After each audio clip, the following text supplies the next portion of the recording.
Playing a video game and then making internal plans to play that title all the way through is like being with your boys on the couch planning that dream vacation. A lot of times what you say actually comes to fruition and you end up taking that trip, but also sometimes you guys are just hyping up the conversation and you don't actually see that shit through. Because even if you play games in small increments during your free time, over the course of however long it takes you to actually play that title, it's still a big time investment to see the end credits in most modern video games, which, you know, in theory, you're going out of your way to purchase a game, go to the store, pick it up and put it in your system, or in most cases a damn near Wi-Fi password, all of that effort to theoretically see what that game has to offer in its entirety. But then again, you know, you have games like Hyrule Warriors, which has its legend story mode for the normal players, and then its free mode for wizards like me who just like to roleplay fantasy battles late at night. No matter how you slice it, most players out there just don't beat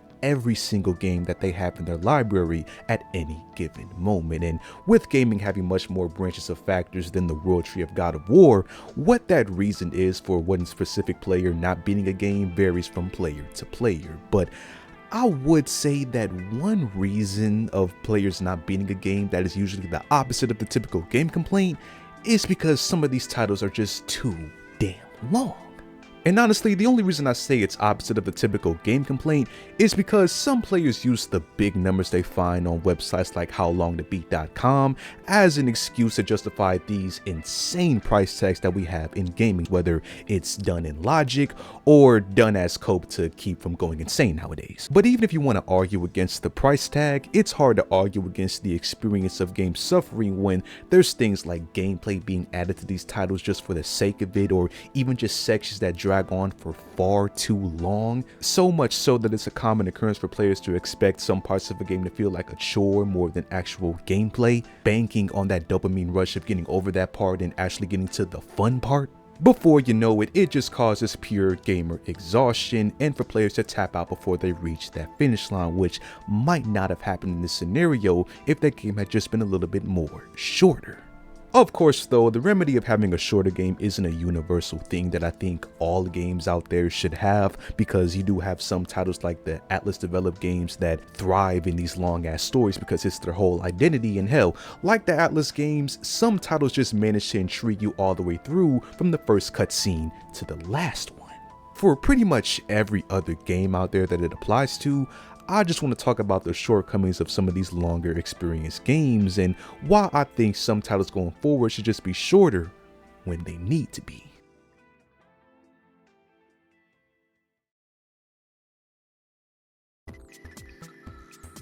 So even though my first reasoning usually acts as an icebreaker, I gotta unfortunately violate this saying just to reiterate that I really don't believe that a lot of games out there are just good at keeping you 100% invested in the title from start to finish. And look, that's a pretty harsh complaint to give because, you know, I can't lie, pretty much every game out there has its sluggish moments and moments that you just don't want to play and wish were reduced or outright cut from the game entirely. But then some games just have their moments where you gotta put the controller down, raise your hands to your savior, and question whether the makers of this game dipped the development cycle in molasses, because what the hell? Like, I'm pretty sure that we've all had our fair share of bad experiences when it comes to these games, like with having all those endless fetch quests that feel pointless to the main story, some sections that make you do this endless farming just to continue with the story, you gotta gather all these stupid materials, or even just doing the same type of missions over and over again just because the story somehow needs you to prove once again that you're as good as you say you are, or some stupid shit. All the very valid reasons for wanting a game's length to be cut in half, but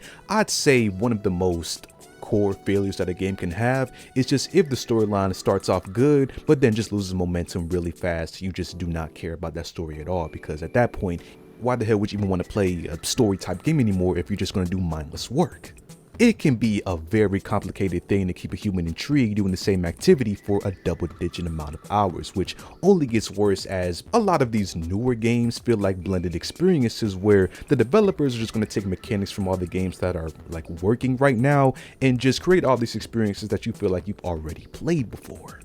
It goes without saying that it is all opinionated though. What a player might hate might be something that another player just absolutely loves. I mean, some players actually like playing the same 8 switchboards over and over again, just don't like all the cosmetics.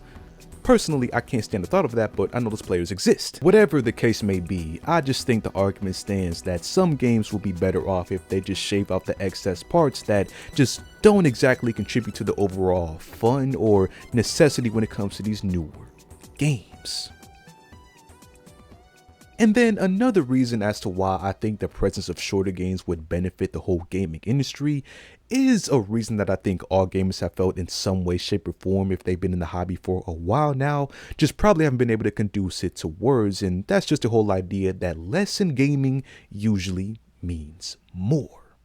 Now, the opinion on what a good video game length is really just depends on how much the gamer in question decides to parallel his spine with a monitor stand. I will say though that 15 to 25 hours is usually a sweet spot that I see for most players nowadays, and I say all that to say, a lot of times what makes a game memorable for generations to come is not only just the great game itself and all its really cool and innovative mechanics, but also its ease of replayability years or even decades later. Before you crucify me, obviously those 80 to even 100+ hour experiences in games like Skyrim or any of the Final Fantasy titles will live on forever as time goes on because they're just that iconic and represent a lot to just the whole medium of gaming. But then you have the 2007 Valve developed game of Portal, which on average is only 3 hours long, but on the majority scale compared to a game like a Skyrim or a Final Fantasy,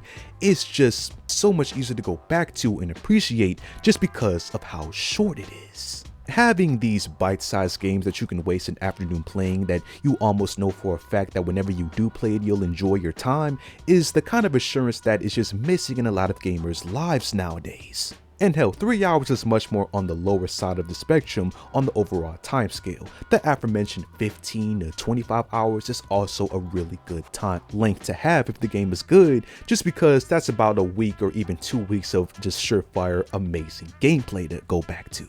You see, shorter games that just check all the boxes for an amazing game and just having amazing characters, amazing writing, and just gameplay that just feels fun. Once that game is over, something happens in the average player's brain to make you appreciate that title just that much more since you were able to complete it and experience that amazing game in an efficient time period. So having games going forward that just embrace the idea of leaving more of an impact in a shorter amount of time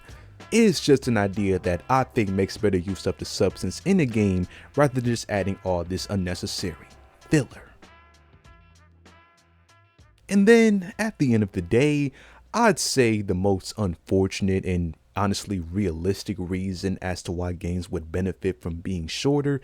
is just because, man, we're all getting older, and as we reach that inevitable last level of life, we lose the time that we have to just spend on playing long ass games. Things in life happen, and even though the love for video games might just be deep rooted in your heart no matter who you are, that doesn't mean that your lifestyle, what you have to do in your day-to-day routine, is going to agree with what you want to do, and that is just in playing video games. And some players just don't want to or even can't waste the few days that they do have off in a week to spend playing on a game that a lot of times gamers reach the consensus that these titles are just, average 7 out of 10 games. And I mean, even if you somehow have all the time in the world, wasting your precious time on this space rock playing a game that is just downright terrible is one of the most abysmal feelings that you can have, especially nowadays where you have all these fast food game experiences and titles like Fortnite peeking its latest advertisement mascot head around the corner every now and then. A game which gives you cheap and still almost, I'd even say guaranteed, at least small fun for free of charge that you can just pop in anytime that you want and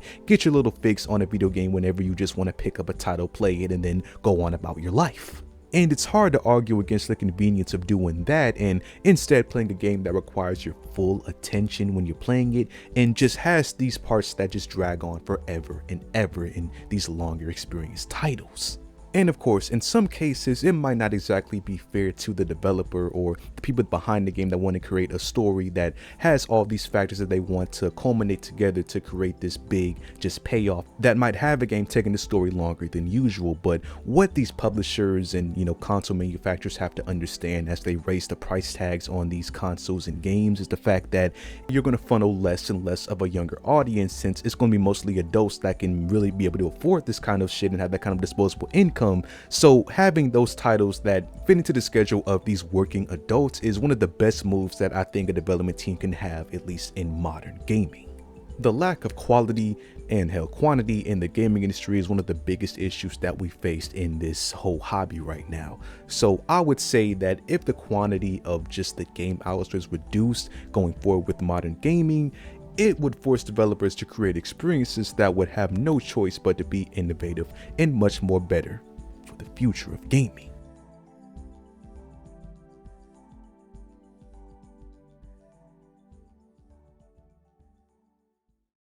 And that's all that I got for today, man. If you enjoyed, leave a like on the video, subscribe, and I'll see you guys in the next video.